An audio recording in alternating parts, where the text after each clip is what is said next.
Hey friends, and do I have a story for you?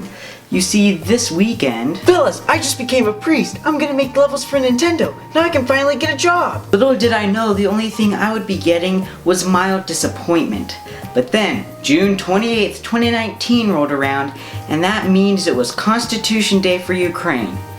And also Mario Maker 2 released, and that allowed me to fulfill my 2-week dream of being a level designer. Now there are some levels with care and design and effort put into them, and then there's also...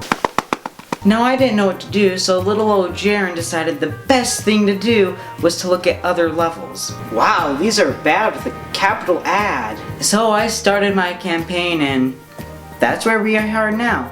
So let's talk about basics. It's a disappointment that a new style was made and people are making trash levels. Now there are some good ones out there, but a good chunk of those levels aren't creative. The amount of 1-1 levels made in the 3D world style is unbelievably high. I would need 2 hands to count how many I've played if each hand had 1 finger. And don't forget Meowser. He decides to make an epic appearance in some interesting fights, or just he's standing there and you have a fire flower. Now, Meowser is also used to break continuity. Sometimes a level is just going normal, and then they decide it's a good idea to just add Meowser in for no reason. Nothing is done to make it interesting, and it's just you getting past him, probably taking a hit of damage too. Some levels go ape wild in what they decide to use. A good level has 1 to 2 gizmos and 1 to 2 enemies, and are then expanded upon. Bad levels decide it's best to have every single enemy in there. This again makes for a hobbled mess. So then people moved on and calmed down on the enemies, but it all lacked something still. Polish. The best way to make a level look good and feel good, according to Jaron's dictionary, is to polish and care for your level. Yamamura's dojo does mention some of these, but come on, it's the 21st century, we only read the Bible. Playing your level how you would play them is fine, but you know the level best. Now, speedrunning and walking through your level will find places to make changes. Maybe this Goomba is in the way when you're going fast, as you need to wait for it to go somewhere else. Walking through your level will make you see if something feels off. All in all, if someone can beat a level, they'll most likely enjoy it much more. And that is how you make your Mario Maker 2 single-player levels. And until next time, wait.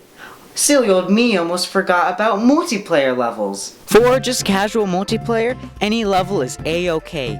Now for online versus, there's a bit of a mix-up here. And I love how every single level is playable online versus. I had to play an auto level, a level that is not designed for multiplayer.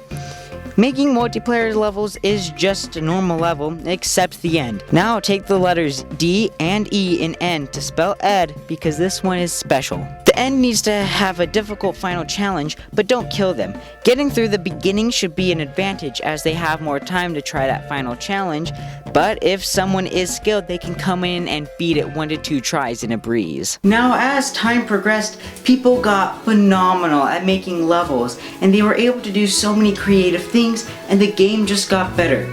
But with Mario Maker 2, it still had one problem. The 5-year-olds.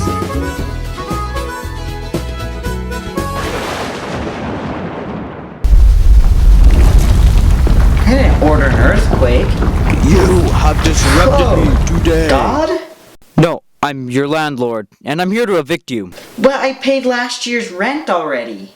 Besides paying rent on time, our contract says that you can't make fun of my Mario Maker 2 levels.